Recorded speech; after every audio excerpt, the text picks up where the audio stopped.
Today we're talking about the third of the seven deadly sins, which is lust.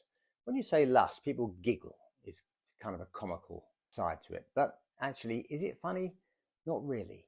What is lust? Lust is having the pleasure of sex without any love or commitment or responsibility and all those good things that go with it.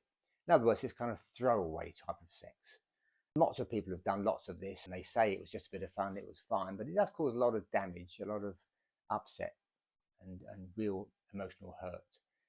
But not only that, lots of other things as well. The way lust manifests these days is in the form of pornography, which has massively increased in the last few years because of all these smartphones and tablets everywhere. Even young children can get on there and find this stuff at the drop of a hat, lots of it, and that's bad. Kids watching this stuff does strange things to their minds at a time when they're very vulnerable.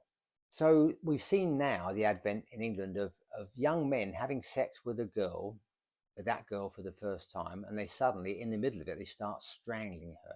Not because they want to kill her, because they think this is normal. They think it's normal behavior. This is insane. The girl, God knows what she thinks. She must think she's being murdered. But look, it gets worse than that. You remember the serial killer Ted Bundy, American guy in the 70s. He killed lots and lots of women. We don't know how many. He would lure them into a car or a van and bludgeon them so they lost consciousness. Then he'd take them somewhere, tie them up, and then torture, rape, and kill them. Did this to lots and lots of women. We don't know how many because there wasn't the DNA testing and so on. So it took a long time to catch him. He was in prison for many, many years. He was given the death penalty, but he was in prison for over 10 years before they actually administered the death penalty. And he said on the last day before he was killed, "I've been here for many years and I've met thousands of sex offenders, but I've never met one that wasn't addicted to pornography."